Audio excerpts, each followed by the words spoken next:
Hey, everybody. Welcome to Love and Reload, the voice of the relocation industry. I am your host, Ben Cross, and I am so blessed, honored, excited, fill in the words, to have Simon Mason, Chief Operating Officer, Chief Revenue Officer, Chief Cook and Bottle Washer, writer Relocations. So excited to have you here, Simon.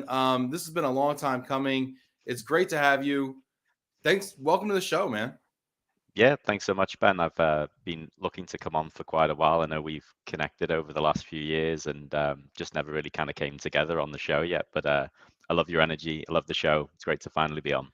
We're trying to have some fun out here. We're trying to have some fun in Relo. We're trying to have some fun in moving. We're trying to have fun in this global mobility, environment that we're in. I felt like for a long time we kind of took ourselves real seriously. We were real stuffy and highfalutin with our white papers, and we really thought who we were and everything. It's like let's have some fun here, and it's great to have you on, Simon. I'll be honest with you, and I just want to just give you one note of appreciation because early on you were one of those people that really supported me and kind of saw what I was trying to do out here. And actually, and most people don't know this because it actually didn't happen, I was given an award by the American Moving and Storage Association for their 40 below group, as like young professional of the year or whatever.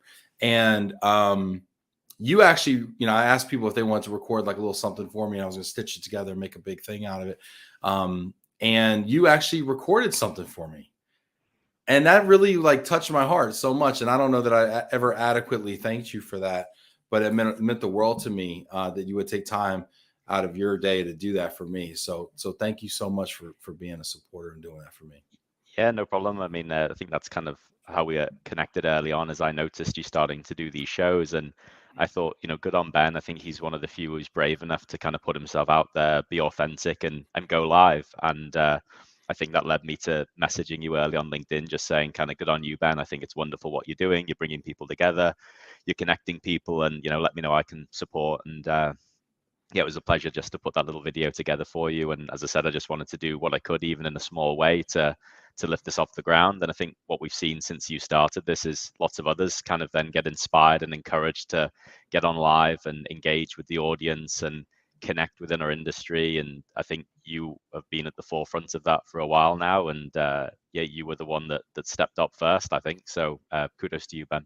Thank you so much, Simon. I appreciate you saying that. And I'd love to actually kind of unpack that real quick here. But we got people chiming in here. We got a special time. This is probably throwing people off. Some people are probably, eating breakfast in some parts of the U.S. This is a very normal time for our friends across the pond, right, who are just kind of knocking off work maybe. So let me know where in the world you are right now. If you're watching this, get in the comments, hit that like button. That is the price of admission is a like and a comment. So get in there. I want to know who you are, where you are. Simon, where in the world are you right now?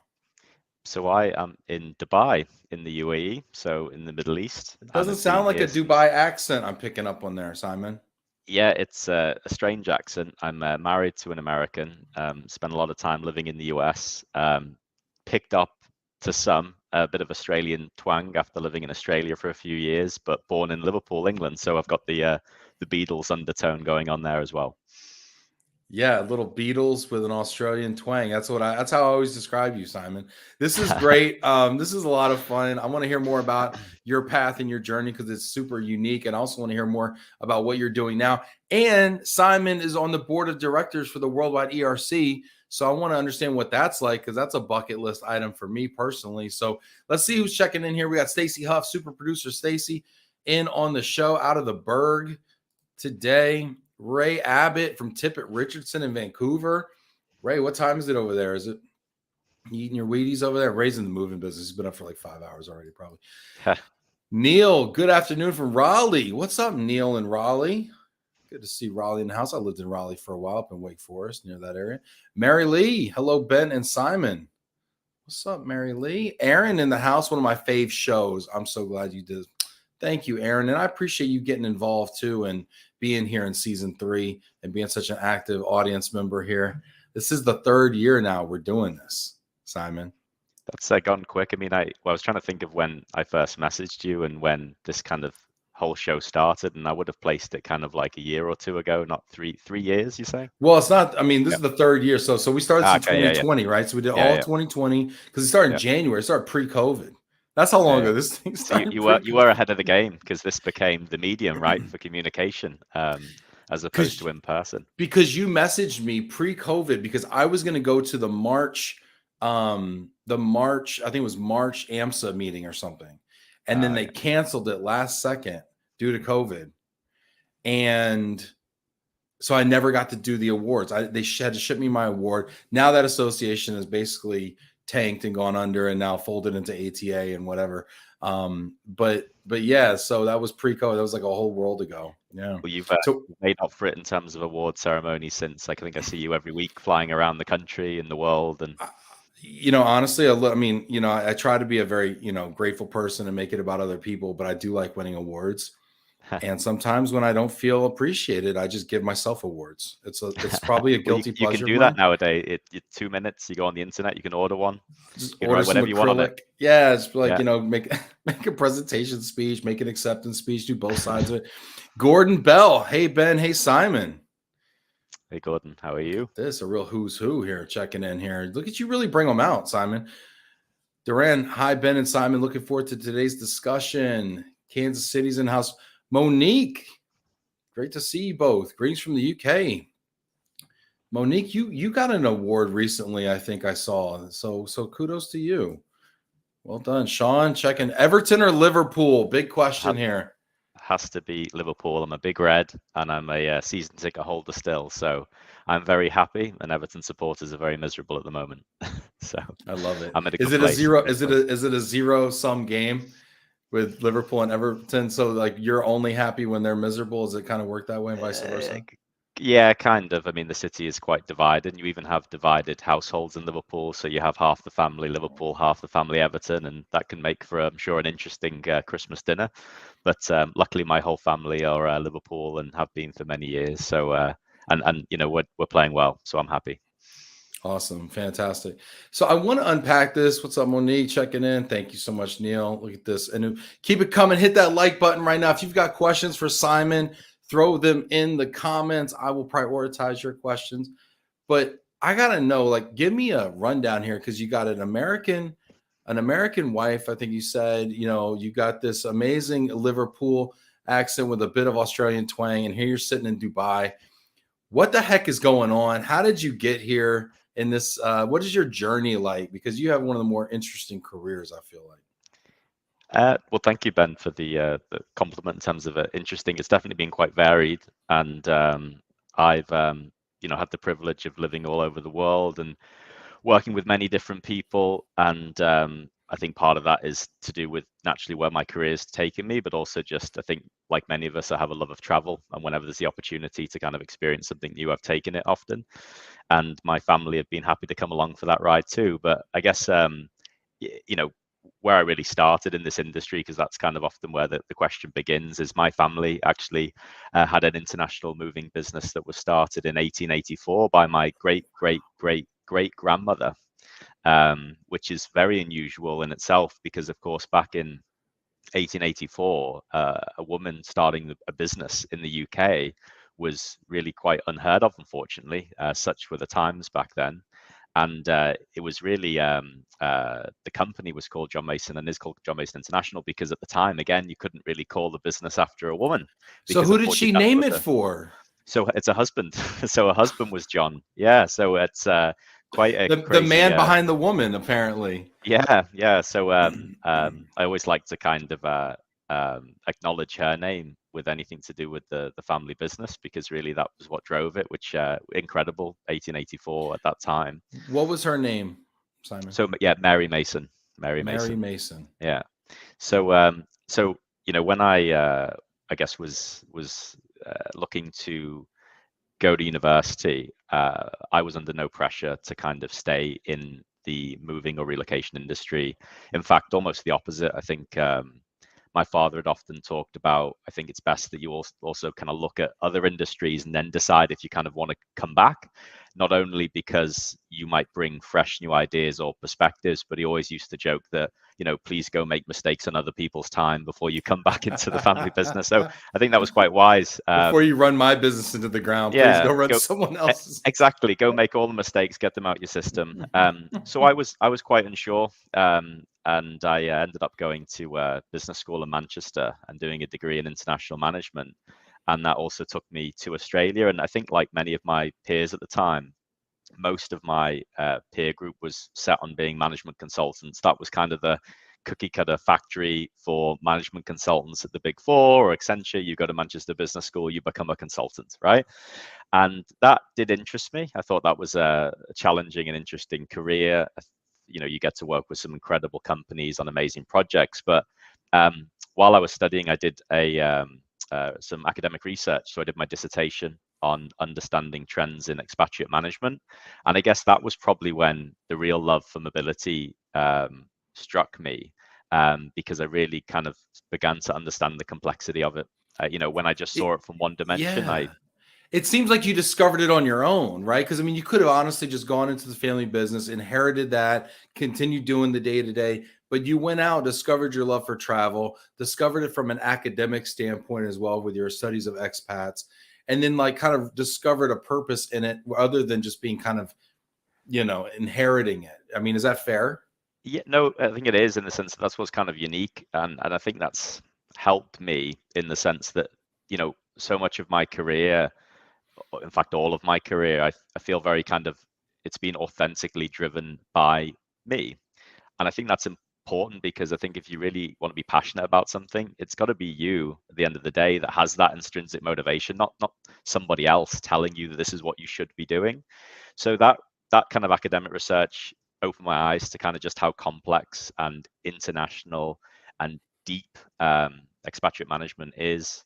And at the same time, though, I still wanted some time, I guess, away from the industry before I joined. I still felt like I wanted some other exposure before I'd kind of enter the industry. So I was actually quite set on looking at becoming an officer, either in the Army or the Royal Marine Commandos. So I was spending time doing part-time training in the Reservist Army and doing officer training. I used to go up to Scotland and do training in Scotland, visit the Royal Marine Commandos up there, and was really quite set on doing a short-term commission as an officer and then joining the industry, because I thought that would be a great place to get some good leadership skills. So I kind of hadn't really decided which direction I was going to go on up until the final year of university, really. And then a few things happened that then kind of guided me into the business straight away. But that was really where my head was at for quite a while in the beginning stages of my life, really. It's kind of like the Prince Harry of relocation almost. I wouldn't call myself Prince Harry, but no, I don't really know what that means and all the implications probably that come along with that. But so I don't mean any insult by that. But, no. I used to get told I looked like him. If it wasn't him, though, it was Ed Sheeran, and they're quite distinctly different people. And I'd certainly be more like Prince Harry than Ed Sheeran. But I'll take anyone. It doesn't matter. Look at this. This is great. We got people checking in here. Hit that like button right there. If you're hearing something that's interesting to you, throw a comment into the comments. Also, if you have questions for Simon or myself, throw it in there. If you want to understand about Simon's career, if you want advice or anything like that, let us know. Safir's checking in. What's up, Safir? Where in the world are you? Where in the world is Parashar Patnaik as well?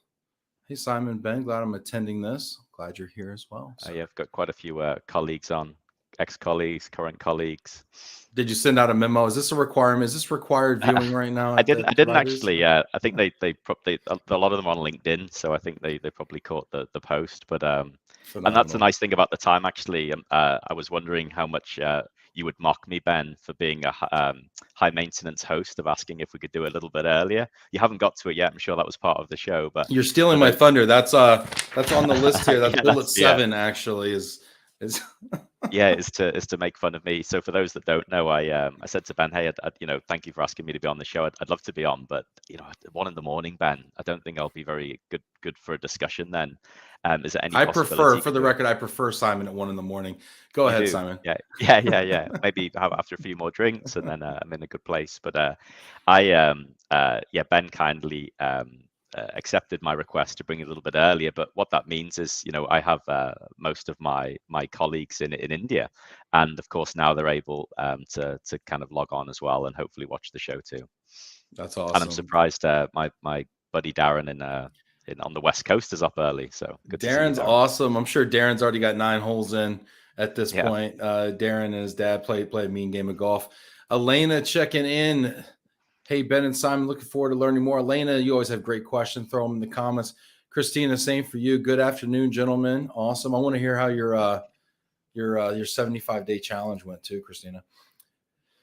Yes, Monique, connecting the global mobility industry with global mobility academic research all the way. That's it. Monique is quite the academician as well. I'm actually going to also be going to the University of Texas at Dallas this Friday to judge a competition. They have a global mobility club there as well.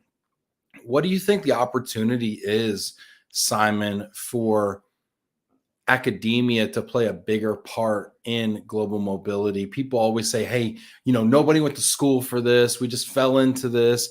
Although, you're talking about studying expats, in your college work at university. Monique's saying the same, she's done the same thing, obviously. So it is starting to happen. Do you think what's the opportunity for Yeah, academia well, and well, well, well, mobility? firstly, I think it's great that Monique's joining and watching, and know there's a few academics that I've interacted with over the years, but very different level to kind of what I was doing within a Bachelor of Science degree. I know Monique's approaching, I think, the end of her PhD, which is fantastic. Same with Johan, who I think you might have had on the show as well. And I guess it's always meant something to me, academic involvement in mobility, because again, that was kind of part of the beginnings of my deep interest in global mobility. And I was very lucky because one of the hardest things to do when you're doing research is to get the corporate connections or the direct connections with individuals to interview and gather data. And I was so lucky that people helped me, across the world. I was doing interviews in the US, Japan, Germany, the UK, just through the kindness of some of the relationships that had been built up with my family business and myself over the years. So I've always tried to kind of return the favor where possible with anybody that has got this academic interest. But I actually think that it has much more of a role to play than interesting research pieces that unfortunately don't get read by enough people and applied. I think that can probably be a much closer relationship with a kind of academic research discipline and corporate mobility COEs. And what I mean by that is that I think often companies find themselves embarking on journeys of transformation, and the research methods that they apply to measure success, when I'm in conversations with corporate leaders or teams that are embarking on that, because many people don't have that background, they're not necessarily particularly going to be robust or adequate in accurately assessing if Right. you apply this change, is it actually going to work? I mean, in the academic world, there's control groups, there's rigorous disciplines, there's Their research rigor. methodology. Yes. Yeah. And if you really want the truth and you really want to understand, is it going to have the impact that you intend? Is it going to have an impact that is unexpected? Taking that type of scientific approach is really valuable. So I'm a big champion of, people like Monique and others. Look at them for roles within mobility programs to help provide this extra level of analysis and support and insight, because it will augment and support what already goes on, of course, with many of the world's biggest companies, with this just extra discipline, which I think sometimes is needed. Yeah, I wholeheartedly agree. I mean, we're always trying to prove the case for mobility and relocation, right? We're always trying the never-ending quest for ROI, and things like that. And we have a lot of data. Our HR partners have even more, and of course, that's the bridge to connect. But we do seem to lack the academic rigor in actually sussing that data out, and not always just kind of trying to prove our own hypothesis, but instead actually approaching with more of an open mind and finding results that maybe we didn't anticipate. So I think there's a huge. The question, I guess, Simon, is where does that opportunity sit? Does it sit within the relocation management company? Does it sit at an institution of higher learning, a research institution? Does it sit within the association? Within Worldwide ERC or some other, within IAM or something like that? Where does that opportunity sit, do you think? I think where it can be most impactful is either, sitting within a in-house corporate team, and certainly within large relocation management companies that deal with very outsourced programs, because either the in-house team is going to benefit, or if they're fully outsourced, they're going to get a benefit through their partner. So I think that either way, they're probably two of the biggest opportunities for impact. I think that if you have academics that sit in kind of industry associations, I think that the ability to see everything from start to finish is limited. And I think that's partly one of the problems when people are sitting outside of an in-house program or even a large RMC that is managing that end-to-end process, where you can really see the full impact of whether it's policy changes or changes to service delivery or increases in flexibility, reductions in flexibility. If you only see one part of that puzzle, you're probably going to miss a lot. So I think that wherever someone can sit and see that end-to-end ownership is probably the most impactful place. I like what you're saying about sitting on the corporate side too, because it's easier to get the data from the suppliers if you're sitting on the corporate side than it is to get the data from the corporate folks when you're sitting on the supply side. And you need both sides of the data, I think, to see kind of inputs and outcomes and things like that and tell stories. Yeah, but luckily, I think that this isn't something which is unknown to whether the suppliers or corporates, and which is evidenced, I think, by a lot of people entering positions in kind of analytics and data management roles within relocation or within in-house teams. But I think this is maybe like the next evolution, and that is kind of adding real hardened academic resources to that too. Yeah. Monique saying both industry and academia can benefit so much from each other, but how to practically do this? As both of you are saying, I also believe there are many possibilities and opportunities out there. Yeah, to practically do this, and then who pays for it, right? I mean, you talk about practical, right? Who pays for it? Because the appetite for investment, what I've seen, and I'm probably just seeing a piece of it, but there seems to be a lot of price pressure on mobility programs today. And to go off on these kind of academic exercises and understand more about the qualitative experience, unless it ties back to dollars, is there an appetite for that on the corporate side? And I think that's partly where the challenge might be, because one of the difficulties potentially that people that are heavily rooted in academia will find is that there is sometimes that gap between academic research and the real world, and maybe building that business case and essentially communicating the value of that, because that's not what you have to do as much if you are focused specifically on academic research, because the institutions of which you are part of by default value what you're doing. But the challenge is then making that bridge. So hopefully just kind of having this conversation is in a small way can help, in the sense that being cheerleaders for the fact that there is real value in investing in really robust research methods within your mobility program, because it'll help you get better outcomes. And I think better outcomes, of course, can be linked back to hard dollar savings and increased employee experience. And I think that and retention, and not having failed assignments, and not having people repatriate and then leave the company with all that investment, right? I mean, yeah, I think there's an opportunity there. I think it's one of those things where the investment has to come before sometimes the obvious application of it, or return on investment of the study. But I'd be very interested to take somebody with say like Monique's experience, and actually do a study like that, and start to actually partner with corporations as a third party, and then make that investment and then see where it goes. I think there's some real legs there. I'd love to hear what you think. If you're watching right now, put it in the comments. What do you think about the opportunity between academia and mobility? We got people checking in from all over the world. Huzefa, hi, Ben and Simon. Simon, that's a fascinating journey. We got another vote for Prince. All right, guys. Yes, we know. Yeah. Okay, we Thanks, know. Neil. Thanks, Neil. We know. Proof of value. Agree, Simon. for sure. Super interesting. I want to ask you a little bit though. So you talk about, university and we kind of left off there. But how did you get to be sitting in Dubai? I mean, what was that journey like? I'm really curious, and I'd like to ultimately know more about writer relocations as well. Yeah, so I guess that journey from there, I ended up in the final year of university deciding that I think the next best step would be to actually get some work experience in the US. The main driver behind that was actually while I was in Australia studying, I met my now wife, and she being American, we of course wanted to stay together, live and work together, and that was the best option. So we moved out to San Francisco, and I did a internship there for 18 months in Crown Worldwide, reporting directly to the CEO.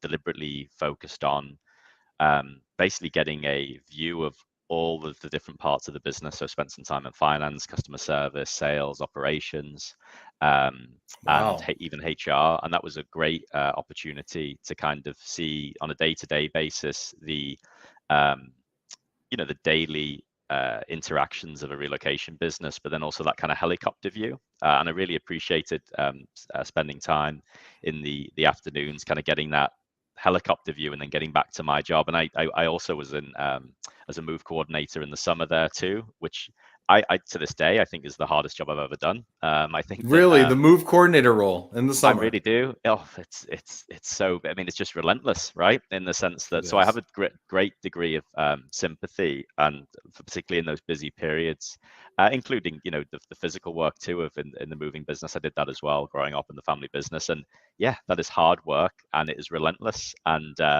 you have those busy periods where people just kind of find the strength and energy to work through. And I just remember being at my desk, and back in the day, we still had some paper files, so they were just getting stacked, stacked, stacked, stacked, stacked Yeah, to get yeah. them all I was put gonna do next. this. You have the Manila folders this Yeah, high. yeah, You can barely yeah. see over. Like, hey, can you give me some? Give me a cup of coffee from the break room real quick? Because I'm up to my eyeballs, literally, in paperwork over here. Yeah, so I had a great time there, learned a lot, and then was at a conference, and essentially was approached to see if I was interested in joining the relocation management space, and I took an opportunity to do another 12-month internship, this time in Chicago in the RMC space, and my role was a subject matter expert for international household goods, but also to serve as kind of support on the international side for global sales team, kind of pursuing large corporate clients. So that was a fantastic opportunity to kind of see more of the outsourced side of global mobility.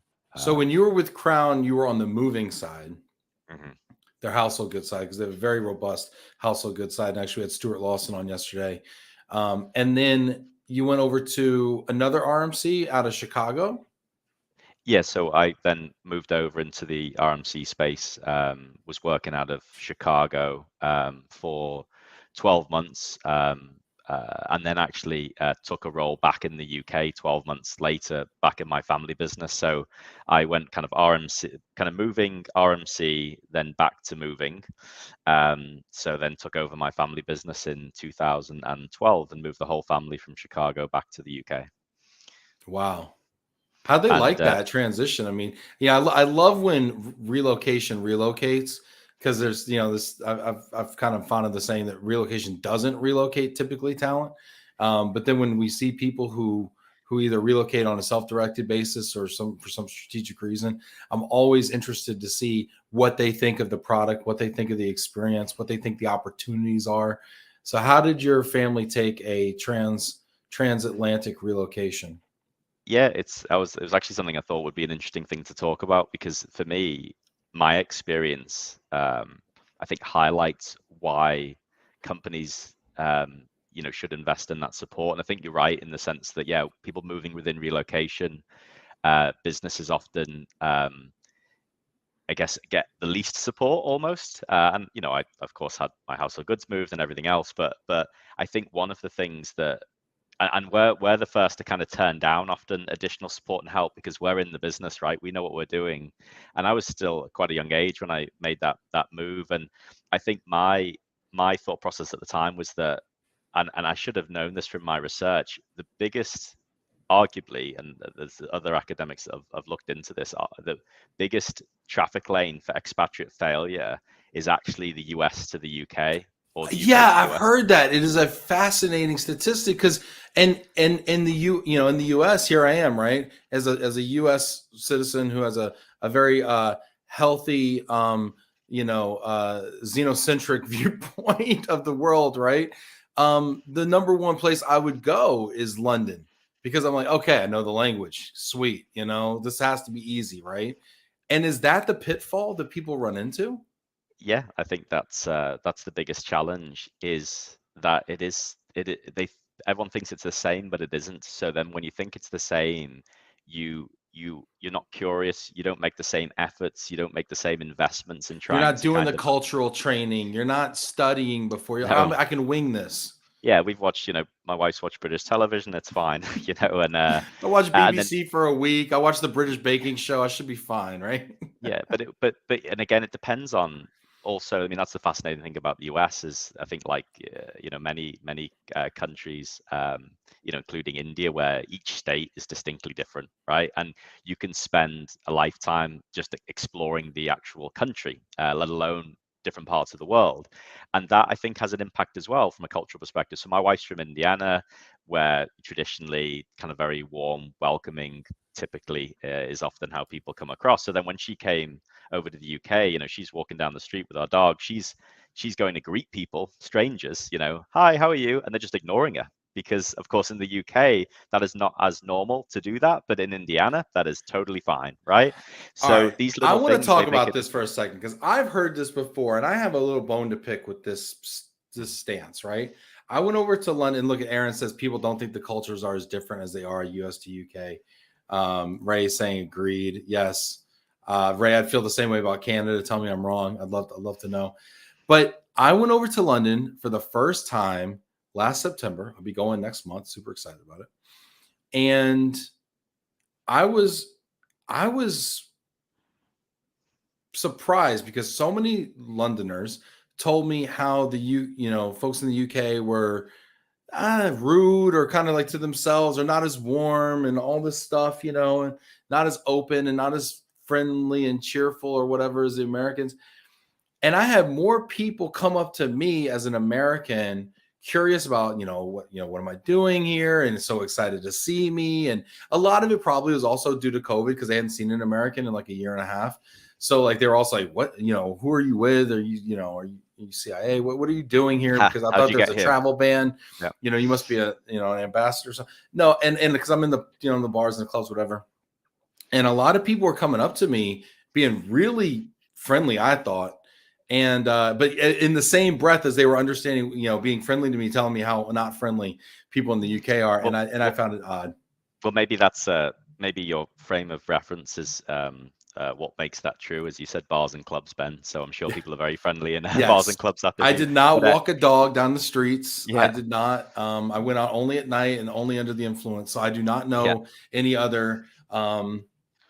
Yeah, I don't know. No, but Ironically, people know people sidebar, are. I mean, I was walking go down ahead. the street and somebody actually recognized me from Love and Relo in London, and I was looking for my co-working space, and they're like, "You're that guy, you interviewed Ben Suki." I'm like, "No, I'm Ben Cross." Like, "No, you interviewed my friend Ben Suki on that show," and I'm like, "Wow, this is freaking weird." It's And he worked funny at what a Newland small world Chase. it is, and Yeah, that's when you first felt a little bit like a celebrity. I did. Okay, I said no Um, autographs. I'm just trying to get to yeah, my hotel. Thank you so much. but yeah, I think it depends in the sense that that there is also one of the interesting situations that happened with my wife is that again, she's trying to get settled. We're actually in Liverpool, which is I think quite a friendly city, but again, it's just a little bit different. And the local library, had quite a lot of children's books and kind of very sorry um, box of children's toys. And at the time, we just had my little son who was I think 4 or 5 months old, and my wife, being kind and considerate as she is, she thought, you know what, like I'm going to bring some new toys, I'm going to put them in this bin so other people can play with them as well as my son too. So she brought these toys, and she went to the librarian in the library, can we put these new toys in the bin? It should be nice if everyone has something to play with. And the reaction from the lady was just like, well, I'm not sure you can do that. Like, I mean, I'm gonna have to check with my manager. I'm not sure if we can kind of be compliant and accept and just the attitude was like, how dare you? Because if they're thinking about policy and procedure and everything else. So you know, Oh, I think that that's not necessarily someone trying to be unfriendly. It's just that the reality is, and maybe it might be similar in parts of the US, but the reaction from maybe the manager coming in, be like, we can't just accept people's random books and toys. You can't do that. But those little things really made it, I think, quite difficult for her with the cultural transition to begin with, yeah. just particularly because she was just used to, in her community in Indiana, constant friendliness and warmth, and What it a wasn't lovely quite. Yep. American she must be. You know, I mean, Americans get a bad rap. Americans are underrated. I'm going to say it. Americans are underrated. I'll tell you what. As an American, I think we're underrated. No, I mean that sounds like a wonderful American thing to do. We have, extra stuff laying around, which we have a lot of extra stuff laying around. Which is why the moving business is so great over here. Yeah, we'll just donate it. We'll just bring it and just assume people need it, which a lot of times they don't. But yeah, I would be a little pissed off, frankly, if I started trying to donate toys and somebody returned them to me. This is great. People are checking in all over. Let me know what you think. Hit that like button right now. Let's see who's checking in. Paul O'Leary, what's up, Paul? Paul in California. He's excited to hear from you as well. Elena checking in. Academia being more involved and observant of mobility. She's all about it. We need more data that is unbiased and not linked to private companies. Elena, is that something we should do? Should we collaborate on that? I think we might. Jamie, cheers from sunny Mississippi. What do you think about that? What do you think about that, Simon? I heard you I almost. think, well, I saw that before actually, and I was going to comment on it in the sense that the word that kind of resonates with me is unbiased when it comes to data, because again, I think that we all are aware that we have conscious and unconscious biases, and that big time manifests itself in internal projects to determine the success of whether it's going to have the impact that you think it is. Of course, there's a huge amount of bias on that team that might be rolling out the initiative to demonstrate that it's going to work, and I think that in itself often kind of poisons the neutrality of the research, right, or the analysis of whether or not it works. So that's maybe where more independent academic disciplines can help get rid of that bias. And I find the whole topic of bias fascinating, just because it's quite linked to some of the other areas of interest, the philosophy, systems thinking, that those areas for me kind of help me understand a little bit more about what are some of the biases that exist in the world that we work in. And for anyone who's could do a quick Google, there's a couple of websites which are really interesting to have a look at. One is I think mylogicalfallacy.com and mybias.com, and it basically walks you through all the different biases and logical fallacies that we often have as people, and that just helps with self-awareness, and it's just a fun thing to play around with if these things are of interest to you. So wait, what was it called? benchmark. Was it called mybias.com? Something like that, and then my logical fallacy. That they're two similar websites, same company, and they really just share kind of some of the things that you would typically encounter in your personal life, in your work life, and also that you might practice yourself. So yeah, give it a Google. Stacy, can we throw that in the comments there, a link to those websites there? Super producer, can we just get a hand for super producer Stacy? Honestly, making it happen over here. Look at this. We're 400 plus episodes in. Super producer Stacy is just crushing it back there. And I'll make sure I get the link right, and then I can share it. I think. Well, she's on it. She's quite the researcher ourselves back here. Actually, stats and information back there. Monique saying cultural shock and difficulty adjusting is indeed a huge cause for assignments failures. I am all in for working towards good cultural awareness and intelligence to any type of international assignment. Des McKell 100% agrees. Fantastic. Ray saying, yes, it's the same for the U.S. and Canada. I'd love to know, Ray. We got to have you on to talk about that. What do I not know about Canada that I need to know before I move there, which could happen in the next election cycle? Who's F saying global mobility industry leaders, MNCs, multinational companies, can set the ball. Yeah, hopefully, maybe. I don't know. Can set the ball rolling with academic research and analytics, a push from the big guys for others to follow.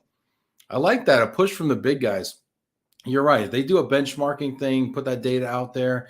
I think a lot of people can kind of take from that as well. Sushma is saying, Simon, you are a global mobility guru. Thanks for being part of my learning journey. Isn't that nice? Very kind, Sushma. Very kind.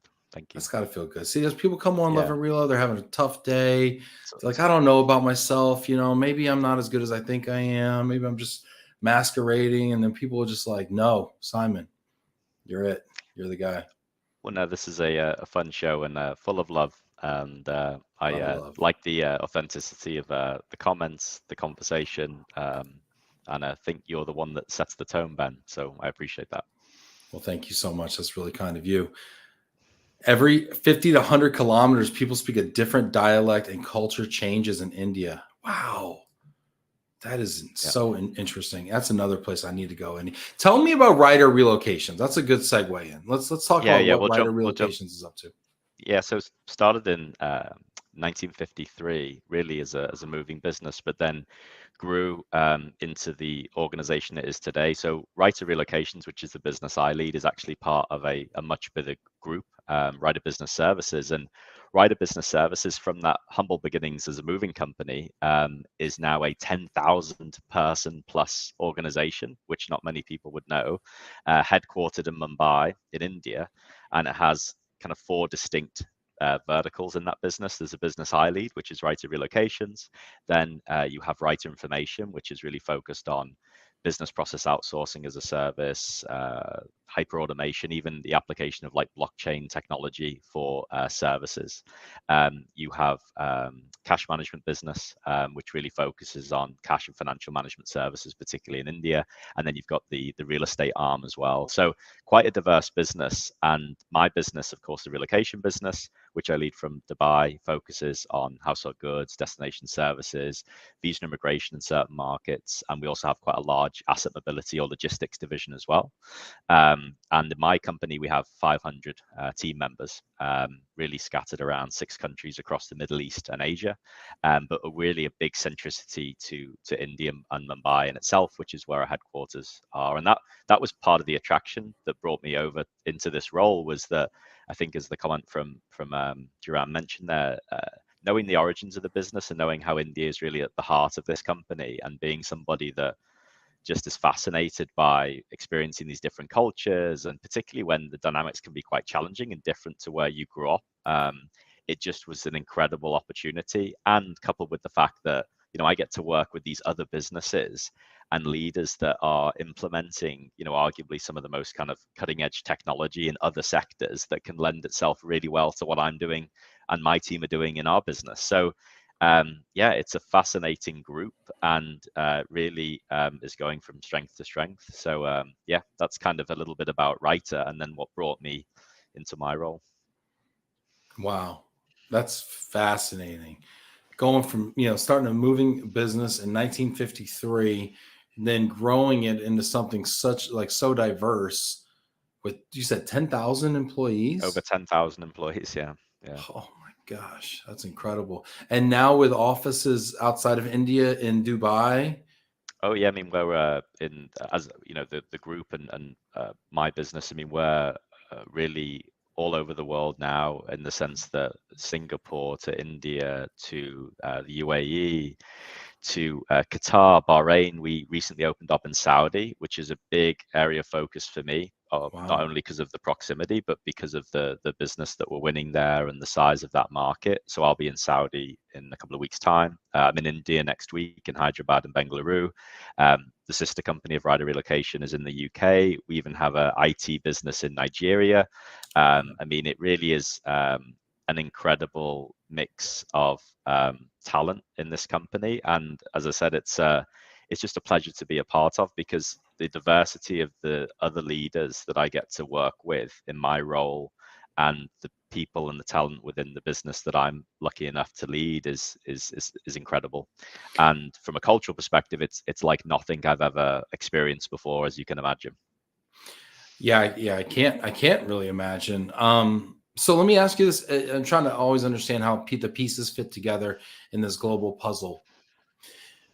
Is Writer Relocations a relocation management company, or do you support relocation management companies and corporations?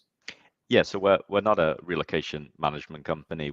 I describe us as a relocation company, and the distinction I make is that ultimately, large relocation management companies are very focused on kind of mainly outsourced global engagements with some of the world's largest companies, and then often they turn to companies like Writer to support them for things like global move management, destination services, often to do with that kind of final mile that Yep. they rely on their partners to do.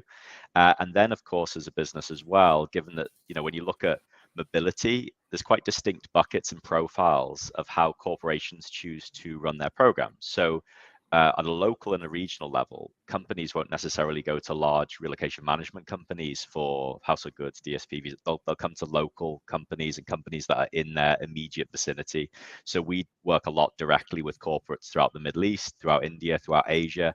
And from time to time, as we know, it's quite a cyclical business we're in. You'll get very large Fortune 100 companies decide to source directly, moving DSP, visa and immigration. So we have those relationships too. So it's an interesting place to be because we really work with everybody, directly or indirectly. And, it's very important that, of course, we then manage that as kind of agnostically as you can, because, of course, all these different companies are working sometimes against each other and taking business from each other. And what we're here to do is really help support that downstream activity and work directly at the local and regional level with our corporate accounts. So it's an interesting space to be, but one that works really well for us because I think people see the value in that there's different models at different companies and there's different solutions needed in those circumstances. Well, I love it strategically because sitting here in the United States, where the more I learn about the global mobility community, the more I realize that so often decisions are made about other regions, whether it be Latam, APAC, Africa. A lot of those decisions are made from a supplier standpoint and a sourcing standpoint in the United States or maybe in Europe. And when I think about from a US perspective, India and the Middle East is a very much kind of a somewhat of a black box to us still, right? We don't really necessarily, I'm speaking from my own ignorance here, and assuming that my countrymen are as ignorant as me, but I mean, it's a hard region for us to wrap our heads around, to be honest with you. And I can see where relocation management company based in the United States would love to have one hand to shake in India, in the Middle East, where they can source household goods, where they can source DSP, where they can source, corporate housing or housing, options there, and I think that makes a lot of sense to me personally. So I can imagine how exciting that must be. Well, yeah, I think that we're lucky that we're in a position that I think we can provide that extraordinary value from those two different dimensions you kind of talked about. One is that, yeah, doing business and moving to Saudi or even the UAE or India is hard.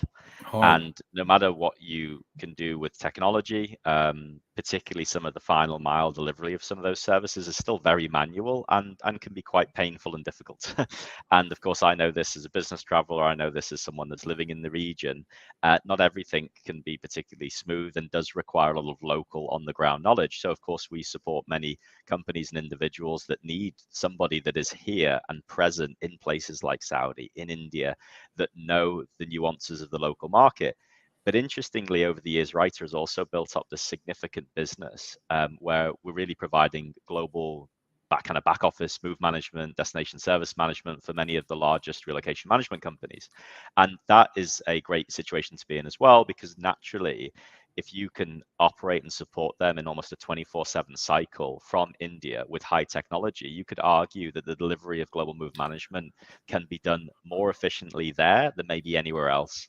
Wow. And I think over the years, technology, globalization, the quality of the education system in places like India is just grown tremendously, and has allowed it to be a place which can be a hub for global activity. And that's really, our vision as a business is to fulfill, use technologies to fulfill the world's mobility needs, in the sense that, a lot of other companies will probably pivot and focus more on, I want to get that order with that particular customer, but ultimately at some point they're going to have to turn to somebody to service those orders, and I want to make sure that we can do that more efficiently than anyone else, and we have the team and the technology that's doing that. So that for me is tremendously exciting, because you kind of get to offer those two real significant areas of value, but they're quite different in themselves, but they work well together. Did I hear this correctly, that you said you're doing back office That So you're when doing some back office functions for relocation management companies. So increasingly, yeah, we're doing kind of elements of some expense management. We're Yeah. doing some of the back office of the moving side. Companies tend to like to take a position of how much interaction you would want, say, with the corporate customer. Some want you to have the direct interaction. Some would prefer to have their teams. But ultimately, it kind of again goes back to what you talked about. You know, running a business in India and understanding the local laws, compliance, talent management, everything else is not an easy thing to do. So a lot of companies, US companies over the years have got service centers there or have tried to build or expand and scale. I think we're quite lucky that we're in a situation for those that want to augment their existing businesses or don't have those capabilities already in somewhere like India, that we can really support them as well. So it's a nice position to be in, because I think that when executed correctly, you can kind of be everybody's friend in the sense that you can support, a huge part of the industry, and do what I think is probably most important for all of us, which is try and deliver great experiences. You know, anyone that's moved knows that it's one of the most stressful times of anybody's life. So anything that we can do to enhance that, make it easier, make it more efficient, um, that's really what we're about. That's really brilliant. That's awesome. I love it.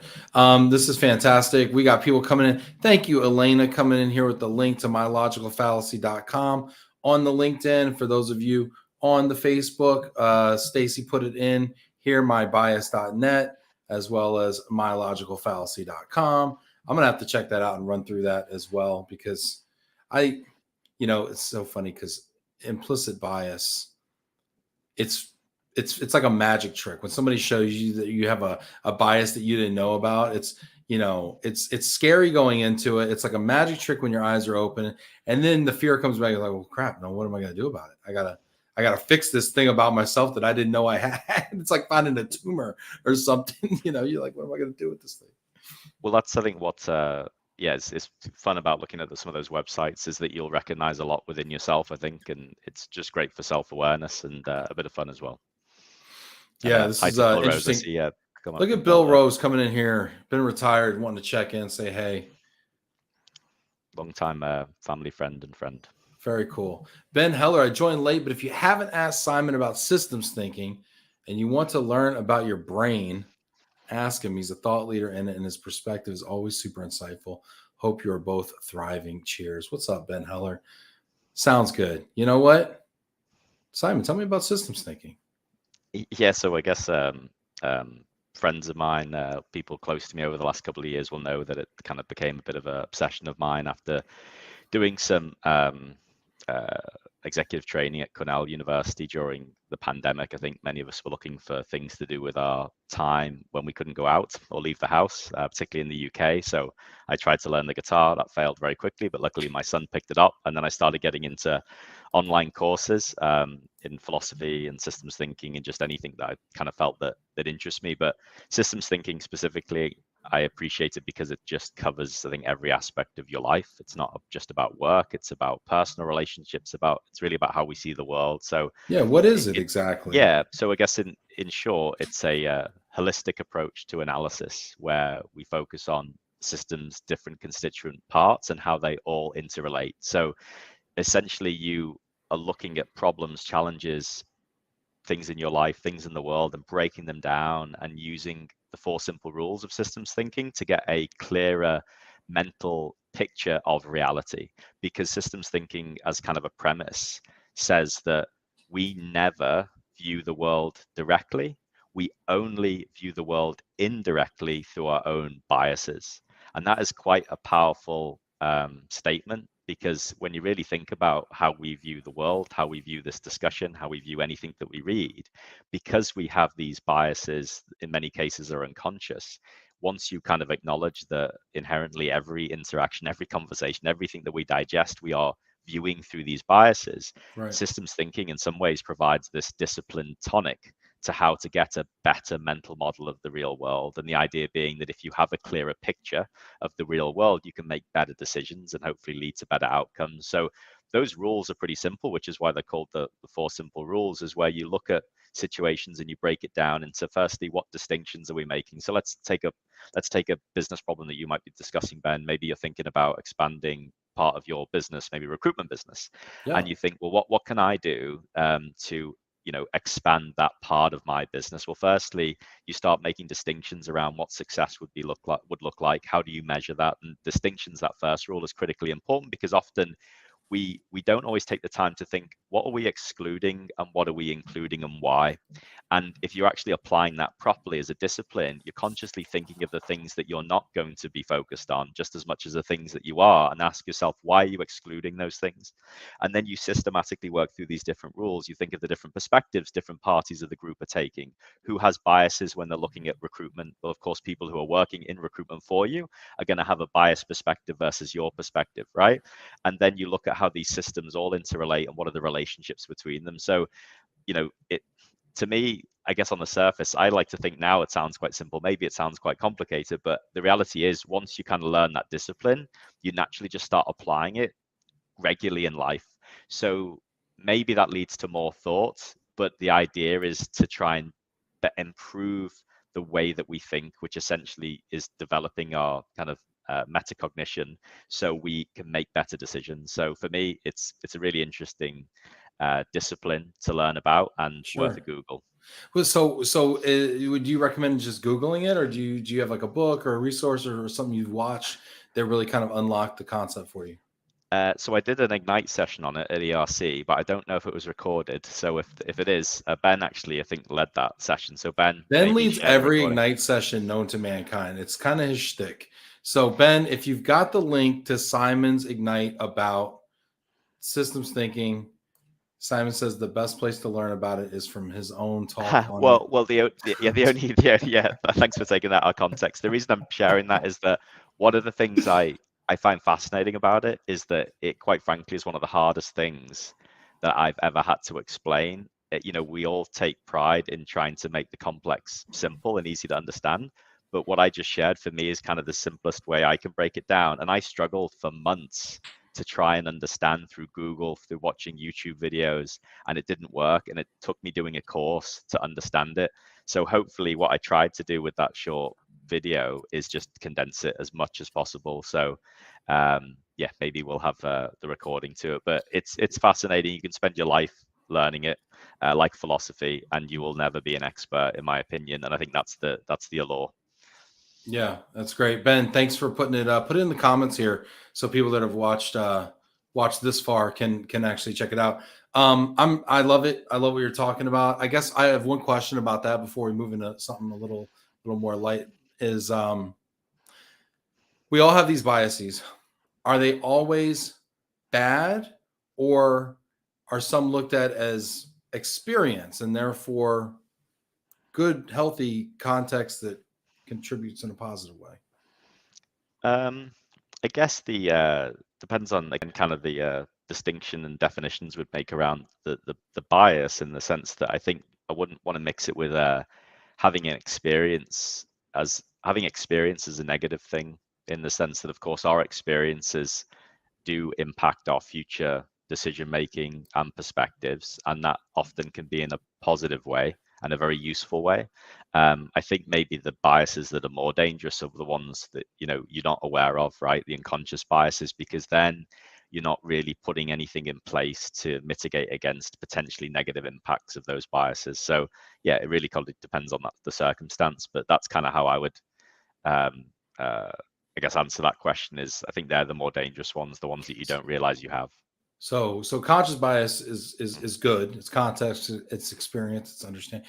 Unconscious bias is probably mostly not good.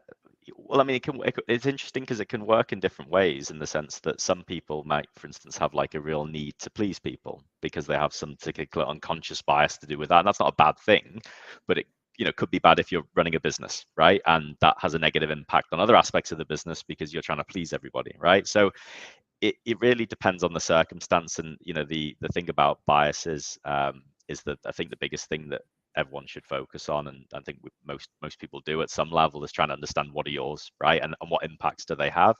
And that's why I think some of those kind of fun little websites that walk through all the different potential biases that people have, I think, can be quite helpful for self-awareness.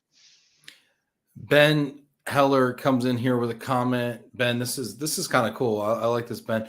The thing that made it click for me was hearing kids draw a car and then learn about the car all the parts, and then how much better their second drawing was. Yeah, so maybe because he's dragged me back into systems thinking, but maybe just before we move on from a try and do it a bit more justice, one of the examples I used in that Ignite session was from some research from Cornell, where they'd attempted to teach systems thinking to children to see what the impact was, and specifically that first rule I mentioned about distinctions, right? So what they did is every year a fire truck came to the school, and they would then interact with the firemen, the fire people, and they would see all the different elements, and then they go away and draw it, right? Draw that picture of what they saw when the fire truck left. The next year, they did a very short lesson on distinctions. So essentially saying that different parts of the fire truck have different names and labels, and then also systems rule where essentially the wheel can not just be the wheel, but it can have the rim, it can have the tire, it can have the bolts. Then they asked them to draw that fire truck again, and the level of detail between the children that were taught that one lesson, the systems rule and systems thinking, versus the ones that weren't, is remarkable. And I can't kind of show you the image now because we're having that conversation, but you're going from a very basic picture with a truck with two wheels to one which had minute elements of detail showing the tiny bolts on the wheels and the handles on the side and the hoses on the side, and that really highlighted, hopefully for Ben anyway, and when I read that and saw the picture, that it has a huge impact on our ability to understand our reality and give us that clearer picture. So hopefully, we can share that link and other people can see the picture of before and after. But it's incredibly powerful, and it's not just for a work; it's your personal life too. If you can have a better grasp of reality, I think you can probably have better outcomes. So is this like teaching our team how their piece of work rolls up into the greater good and the mission? I mean, is that kind of an example of? I mean, I'm trying to. Yeah. Partly, it's very, very much about the interconnections that we know exist, and also the ones that we don't, right? So really kind of how we all work together. And something that resonated with me when I was studying systems thinking is that if you don't have a process or a team or a group that is working together, it's probably working against each other. And that's quite a powerful reminder to me when I have different teams within my business or different individuals. If they are not knowingly working together and aligned, they're probably actually working against each other. Wow. And when you think about how kind of damaging that can be in terms of productivity, happiness, efficiency, you then start to think, how can I do something about that? And that's what systems thinking does, is it gives you the tools to do something about that, right? If they're not working together, then they're working against each other. Simple. That's great. It's so interesting. Yeah. Because there's one direction together, but there's like myriad, like 359 degrees of other directions, and they're opposing. That's super. Okay, let's have a little fun. Simon, you want to have a little fun? Sure, absolutely. Okay, you have no option. We are having fun. Yeah. Let's do this. To hit leave studio, but it's not letting me. So no. You're locked in here. We have a direct hard wire into your camera right now. You can go nowhere. Just kidding. Kind of. Stacy, let's play a game. Overrated or underrated?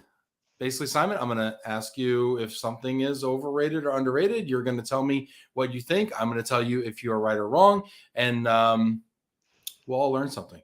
Okay, first, too much choice in policy benefits. Is choice overrated or underrated in policy benefits? So what I'm saying, it's overrated. And I'm deliberately being, I guess, a bit provocative for fun, in the sense that but hopefully it makes a good point for two reasons mainly. Firstly, that of the choice paradox, that I think often we offer too many choices to people, particularly people that might not have relocated before and are just overwhelmed by that information and how much choice. And secondly, because one of the other passions of mine is negotiation. And unfortunately, a lot of data will show, if you look at it from a diversity inclusion perspective, and most recent data I was looking at was from Harvard, that unfortunately, there can be differences when things like choice ultimately turn into a negotiation with the business, that unfortunately there can be different outcomes for different genders. And then that starts having an impact on diversity and inclusion, because unfortunately, let's take, for instance, typically data does show that women often over time have done worse in negotiations around salary discussions, right? And that's something which is reported on quite frequently, and unfortunately evidenced in pay disparity, right, as one of the things.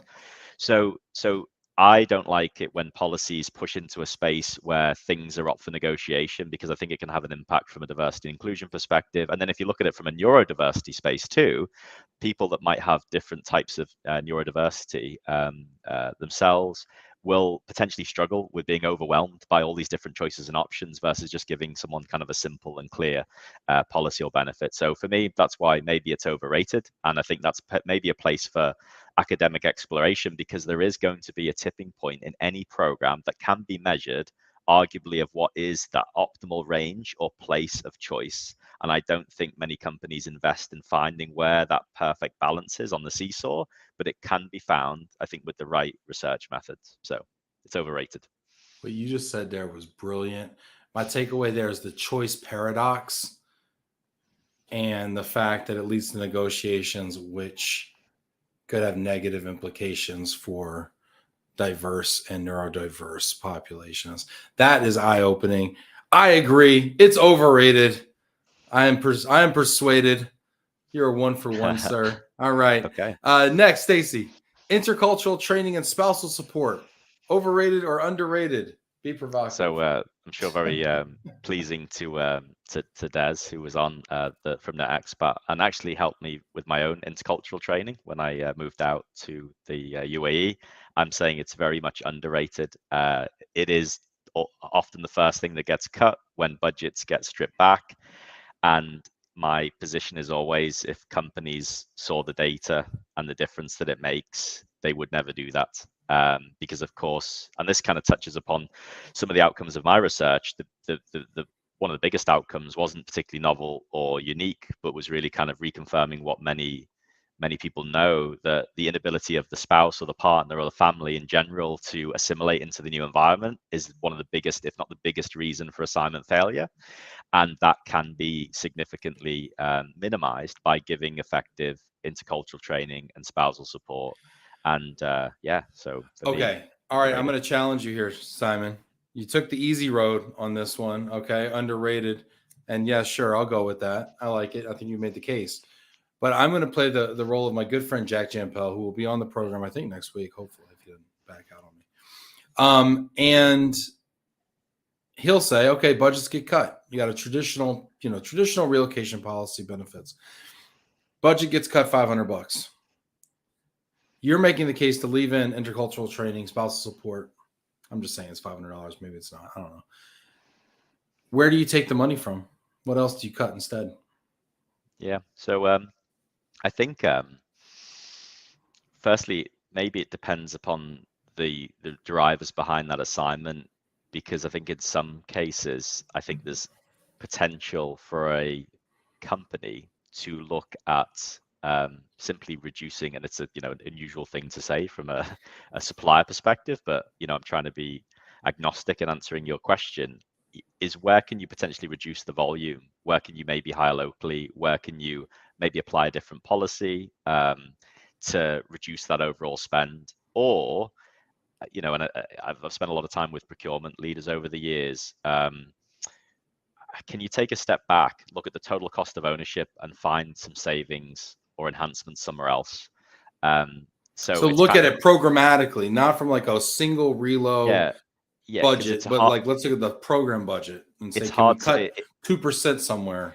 yeah. So look, I mean, let me take my own kind of relocation out here. If I think of what would I cut, I mean, I wouldn't really cut anything. I needed everything in the sense that, so that I think it's very difficult in an individual example to call one thing over the other. There's of course always some type of optimization that can happen, but I think the bigger thing for companies that are struggling to pay for this benefit is, take that step back and find ways overall that you can show that investing in this particular support will give you a greater return than the cost.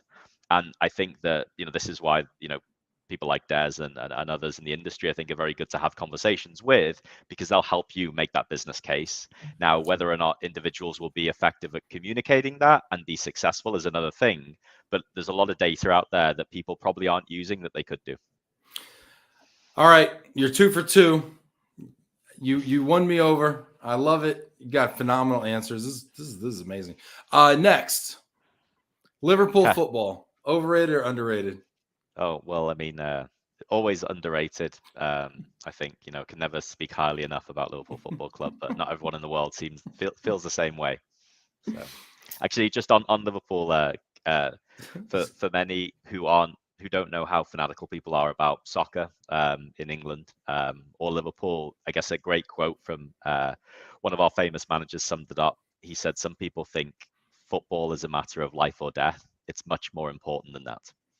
And that really shows you the kind of spirit of Liverpool Football Club followers, including myself. So yeah, very underrated. That's awesome. How far away? This is terrible. How far away is Liverpool from London? About 230 miles, so not too far. About 3.5 hours drive, two Okay. hours 20 on the train, so not too far. 2 hours 20 on the train. Yep. Okay. So if you're next in London, you can get up to Liverpool, see some of the famous tourist sites, some of the particularly the Beatles memorabilia, museums. I just Highly want to go to a recommend. game. I just want to go to a Well, I football would game. hook you up, Ben, but unfortunately they've changed the rules now and they don't allow you to give away tickets anymore. So that's quite sad. So you'll have to find your own ticket, Ben. Sorry. How do I find it if they won't give it away? I don't understand. This is a whole nother Yeah, discussion. How do I get a yeah, yeah, ticket if yeah. they won't give it away? What kind of? Yeah, with great difficulty. Basically, it's impossible almost. But go to a local pub. You'll have a great time.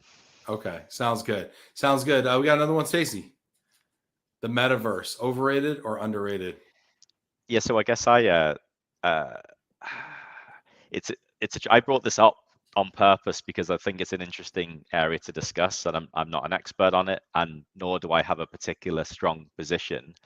Um, I think that it's something that is an interesting thing to talk about in the sense that, if we are going into a future where essentially, for those that might not be kind of familiar with the term, a 3D version of the internet where, we have our avatars, which are virtual representations of ourselves living in this parallel world that is a virtual world, interacting with other avatars that are virtual representations of other people.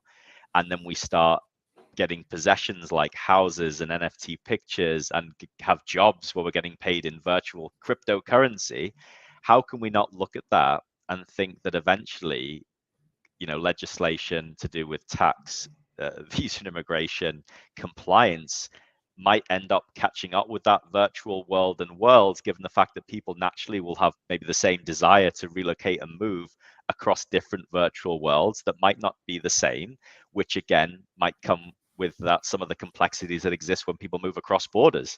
So We're gonna that's have that's what cultural training for different metaverses for different I worlds mean. in the metaverse. I mean, I guess what I struggle with is why not? Because if Yeah. you're moving through one distinct virtual world to another, then why wouldn't you want help in understanding the new world that you're entering? Frankly, the And cultural differences could be even more disparate with the amount of options you have in the metaverse. I mean, you could be going into another world like something out of Star Wars, where it looks. I mean, it's just totally different. The rules and the rules of engagement are totally different. I mean, we may find that the world today, is rather alike compared to what we might find in the metaverse.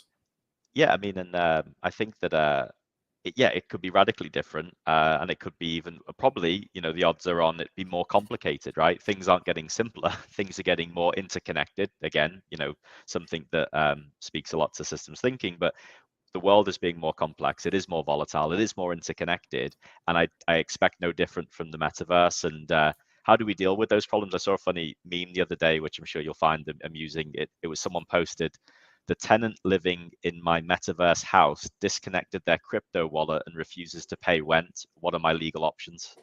So, How do I I mean, these, evict them? yeah, I mean, this is silly, kind of silly comments, but the reality is this is kind of where we're going. And at what point would mobility, if at all, support transitions across the metaverse? I think is a really interesting thing to think about. Super interesting. I saw something on Instagram, a video or something that was basically like, we're scared of the metaverse, but we're already in it. I mean, look at you and I. We're talking. You're in Dubai. I'm over here. We're in the same virtual world, having virtual conversations from virtual people who are watching us right now, right? With little avatars. Hey, Minna, how you doing? Nice avatar. And we're literally kind of sort of in a metaverse right now. Well, I mean, I wouldn't be an expert in this area, but arguably the technology exists today where I could be a deep fake and I'm not even here, and that's I amazing thought to think that's of. what you did. Yeah, yeah. I'm actually in the pool. I'm If not this here was right at now. 1 a.m., Yeah, this would yeah, actually yeah, be a deep fake of Simon Mason, yeah. We could have with choreographed the whole perhaps more thing. cogent analysis. Who knows? Yeah, yeah, But probably. no, but this is. I mean, it's super. I would love to have a full blown conversation about what global mobility, what relocation benefits look like in the metaverse, and just like let's just really nerd out on the possibilities because I think it could be Yeah, I think interesting. that, and obviously I'm a huge advocate for ERC as an organization, and I think that that would make for a fascinating kind of debate at a conference where you kind of have the for and against sides, and they just hammer it out. And maybe you can be in the middle, Ben, and you can decide who wins. But I think I love it's a fun deciding who topic. wins. I love it. Yeah, yeah. I love it. I love it. Speaking of which, NFTs overrated or underrated? Overrated because I haven't bought any yet. In the sense that I think that there's kind of like this incredible rush to get in the game there, and I not I don't quite see the value, or I guess I'm not brave enough to dip my toe in that water. What do you think, Ben? I think that NFTs are overrated. I think that you have trouble proving scarcity to me. Yes, there's a Picasso. It's interesting. So in my background, you can't see this because it's blurred out. I have two Picasso replicas. One was painted for me, and one is a print. All right, there was a gift, and I hang them in my wall. They cost, I don't know, less than a regular Picasso by orders of magnitude. Um, am I going to go out and buy the one of one Gary V Friends octopus, overrated octopus? No, I'm not, I mean, I'll get the print, I'll get the replica, I'll get the JPEG of I don't need the one of one. I don't need LeBron James's first dunk in the NBA on a video. Like I think it's a lot much ado about nothing. Yeah, I think we're going to adorn our metaverse homes with art on the wall, but just like I don't own a Picasso now, I'm not going to own a Picasso then. And I think there's so much unclear. If it's something's unclear, is it unclarity? There's so much unclarity in the world about what is going to be important, how to assign value to something that it's not like buying a painting from an artist today and saying, I wonder if they're going to be famous one day because art, appreciates rapidly after someone dies or not at all. But it's like, I wonder if people will own paintings one day. Like that's the scale of range of possibilities that we're in right now with NFTs. So, and I think everything's an NFT and therefore nothing is scarce. I think NFTs are just, I think it's a lot of marketing, a lot of people getting people to pay a lot of money. We'll maybe make a screenshot of our conversation, then try and sell it, and then we'll see if it I'm works. going to make this an NFT. Remember that time that Ben and Simon had an amazing conversation that went way too long and people hung in there for it? Yeah, that's going to be an NFT. I'm selling it. It's one of one. Ben Heller might buy it because he's in on this. Grand Theft Auto is a metaverse. Roblox is a metaverse. For mobility, the metaverse is overrated. Yeah, everything's a metaverse, just like everything's an NFT. I think it's just like the internet. Like the internet. I mean, everybody has a website, right? I mean, it's not like anyway, yeah, it's much ado about nothing. Let's wrap this up on a high note here. Last one. I know we're over time. It's whatever. I'm sorry. Overrated, underrated Americans. um, I'm gonna stay safe here as well, and I believe this as well. I'm gonna go with underrated, and Yes. my appreciation comes from living in the US for quite a while, almost I think 3 years in total, and yeah, I think that a lot of perceptions about Americans for people who haven't spent time in America are wrong and they're flawed. And I think that get to spend some time in America in all the different states with many different Americans, and you will see reality and see what people are really like. And I love spending time there, and of course interact with many American partners, clients all over the world all the time, and underrated. So I'm playing it safe, but I believe that as well. I've spent time there. Well, on behalf of Americans everywhere, we feel the same about you, Simon. You are definitely underrated. This has been a great conversation. People are. Jamie says, Simon, next time go live from the Palm in Dubai Marina. Be a nice place to do it. I could do that. Yeah. Yeah, right. I was there Mary last Lee, night for my, yeah. were you? You were there last night. What were you doing there? The team had our first team iftar, so it's Ramadan at the moment, and the breaking of the fast here is a very important event of the day. So we all went out for a team iftar, which is the dinner that happens when the sun goes down. So it was a great cultural event, and had good time and on the Palm in an iftar yesterday. Hey, what's up, Richard? I've never had an iftar.